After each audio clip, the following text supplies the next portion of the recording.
जय श्री कृष्णा। कैसे हैं आप लोग फ्रेंड्स? आज चर्चा करने जा रहे हैं हम बेहद सात्विक ग्रह की और सात्विक ग्रह के जिन ग्रहों के साथ विशेष संबंध बनने जा रहे हैं, क्योंकि यह आगामी समय काल आपके महापरिवर्तन का समय काल है।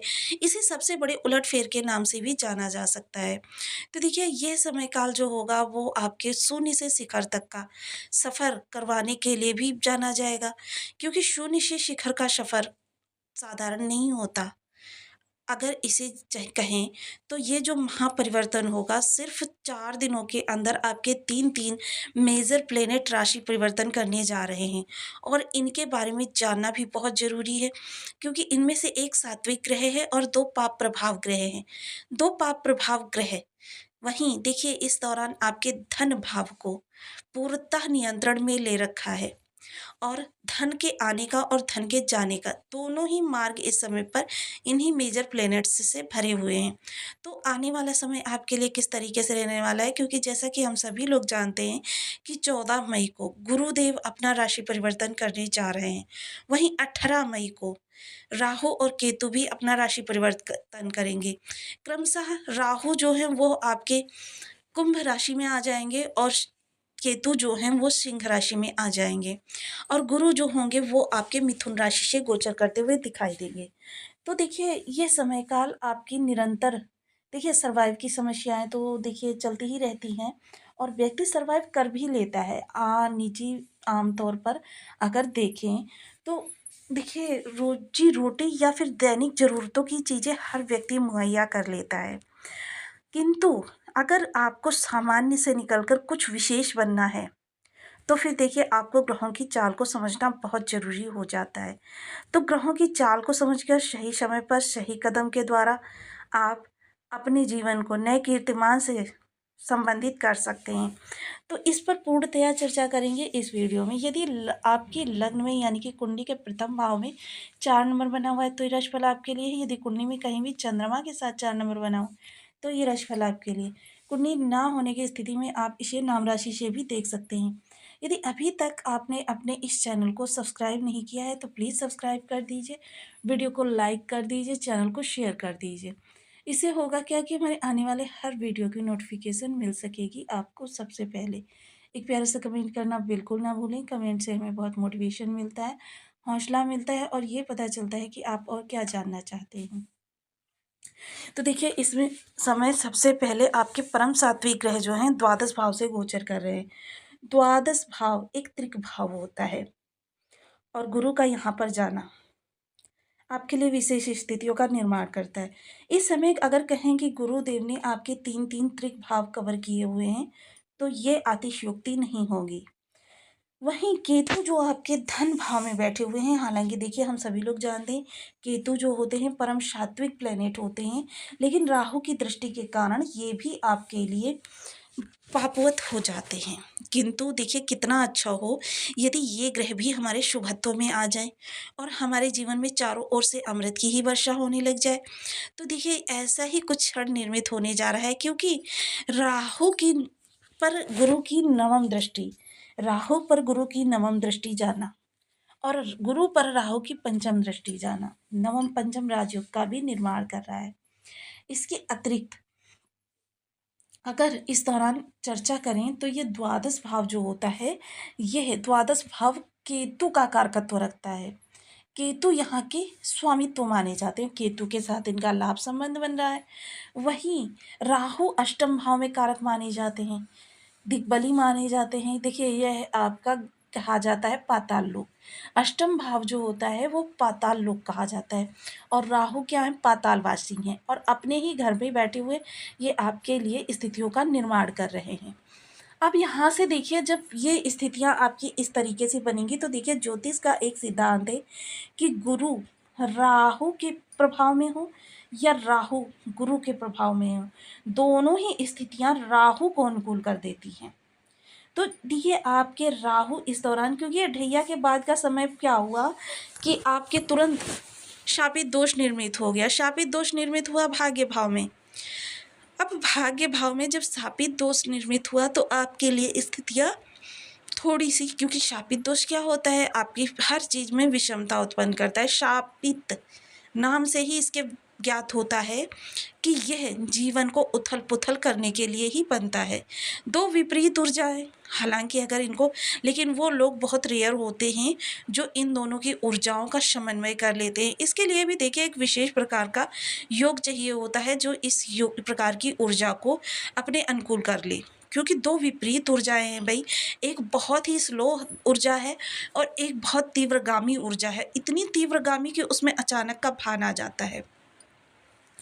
तो ये स्थितियाँ आपकी जब निकलेंगी, क्योंकि ढैया के बाद आपके लिए जीवन में हर तरफ से अच्छा होना था, लेकिन बन गया शापित दोस्त, जो कि सीधा आपके भाग्य भाव में बना, जिसने आपके हर क्षेत्र को, जीवन के हर क्षेत्र को बाधित किया। अब जब 18 मई को राहुदेव अष्टम भाव में आ जाएंगे तो शापित दोष का आपके ऊपर से निवारण होगा। समझ लीजिए कि अगर कहें कि इस दौरान मिठाइयाँ बाँटें तो फिर आपके लिए गलत नहीं होगा, क्योंकि शापित दोष आपकी समस्त बाधाओं को दूर करने के लिए बहुत ज़रूरी है इसका समाप्त होना। अब सबसे पहले गुरु की चर्चा करते हैं। गुरु द्वादश भाव में बैठे हुए। द्वादश भाव जो होता है बेहद महत्वपूर्ण भाव होता है जीवन संबंधी आपके, देखिए क्योंकि धन आने और जाने के दो भाव होते हैं। धन आने का भाव होता है धन भाव और धन जाने का भाव होता है व्यय भाव। जब भी आप किसी ऐप से अपना बर्थ चार्ट बनाते हैं तो आप देखते हैं वहाँ पर एक ऑप्शन आता है षड बल का। षड बल से क्या होता है कि हमें पता चलता है कि कौन सा भाव हमारा ज़्यादा प्रबल है। अगर आपके धन संचयन से ज़्यादा आपका व्यय भाव प्रबल है, द्वादश भाव प्रबल है, तो फिर देखिए आप इनकम 1 लाख की करते रहिए, 2 लाख के खर्चे आपके सामने तैयार रहेंगे। क्या फ़ायदा होगा कि आप 1 रुपया भी उसमें से संचयन नहीं कर सकते हैं। यानी धन व्यय वाला भाव भी आपका अच्छा होना बहुत ज़रूरी है। अब जब गुरु यहाँ पर बैठेंगे तो आपके सबसे पहले आवश्यक और अनावश्यक का भेद करना आपको आएगा। आप इस दौरान बिल्कुल भी उस खर्च को नहीं करेंगे जो आपको भविष्य में कोई लाभ ना दे सके या जिसका आपके लिए कोई बेनिफिट ना हो। आप ऐसी चीज़ों को खरीदने से पहले 100 बार सोचेंगे जो चीज़ें आपको भविष्य में कभी ज़रूरत ही नहीं आने वाली। देखिए क्या होता है, कभी-कभी हम शो ऑफ के लिए या देखा-देखी में ऐसी बहुत सी चीज़ें खरीद लेते हैं जिनकी हमें आवश्यकता ही नहीं होती या भविष्य में कभी उनकी ज़रूरत नहीं पड़ती। इन सब चीज़ों से बचाएँगे। इस दौरान आप धन का इन्वेस्टमेंट किन चीज़ों पर करेंगे? धन तो व्यय होगा, लेकिन इन्वेस्टमेंट के तौर पर आप ऐसी चीज़ें खरीद सकते हैं जो भविष्य में निधि के तौर पर आपके काम आए। आप भूमि, भवन, प्रॉपर्टी इन चीज़ों में आप लगा सकते हैं धन को, क्योंकि आपके सीधे यहाँ से पंचम दृष्टि आपके घर को भी देख रही है। और इस दौरान मंगल के नक्षत्र में होंगे तो मंगल का भी यहाँ पर कारकत्व हो जाता है और गुरु और शनि का केंद्र संबंध बनना, यानी कि उन सभी ग्रहों का आपके सुख भाव पर प्रभाव आ जाता है जो ग्रह भूमि, भवन, प्रॉपर्टी, वाहन के कारक होते हैं। तो यहाँ से संबंधित आपके लिए चीज़ें बहुत अच्छी होती हुई दिखाई देंगी। इस दौरान घर के अंदर का माहौल बेहद सात्विक रहने वाला है, सौहार्दपूर्ण रहने वाला है। लोग एक दूसरे की भरकश मदद करते हुए दिखाई देंगे। इस दौरान आप घर के अंदर मांगलिक कार्यक्रम भी करवा सकते हैं। मांगलिक कार्यक्रम में जाना भी आपके लिए श्रेष्ठ रहेगा, क्योंकि इस दौरान गुरु के प्रभाव को बढ़ाने के लिए मांगलिक कार्यक्रम आपके लिए उचित रहेगा। गंगा स्नान वगैरह करें, आपके लिए बहुत उत्तम स्थितियों का निर्माण होगा। अब यहाँ पर माता का साथ सहयोग मिलेगा, माता का स्वास्थ्य में अच्छी, क्योंकि माता इस समय पर आपके माता के घर को देख रहे हैं गुरुदेव। 1 वर्ष माता बहुत ही प्रसन्नचित रहने वाली हैं, हर प्रकार की समस्या उनसे दूर रहने वाली है। सप्तम दृष्टि आपके षष्ठ भाव पर जाएगी तो देखिए बहुत ही उत्तम योग बनेगा। जब तक मंगल के नक्षत्र में है तब तक आप किसी को धन दे नहीं, क्योंकि जिसको भी आप धन दे देंगे समझ लीजिए वो कभी भी आपका धन लौटाने की स्थिति में नहीं आ पाएगा। प्रतियोगिता कोई है, प्रतियोगिता में 100% आप ही अग्रणी रहने वाले हैं। धन देने लेने के लिए बहुत अच्छा समय है, लेकिन शत्रुता देखिए इस समय गुरु का प्रभाव होगा तो आपकी शत्रुता तो बढ़ेंगी, लेकिन उन शत्रुता के निवारण के लिए जो भी कार्य आप करेंगे उसके प्रभाव से शत्रु भी मित्र बन जाएंगे, क्योंकि आप इस दौरान शत्रुता निवारण के लिए कुछ ऐसी कूटनीति की चीज़ों का प्रयोग करेंगे जिससे कि लोग आपके ज्ञान से प्रभावित होंगे। नवम दृष्टि जब आपके इस भाव पर जाएगी तो इस दौरान देखिए आपको शल्य क्रिया वगैरह करवाने से बहुत सचेत रहना है, चोट चपेट से बचकर रहना है।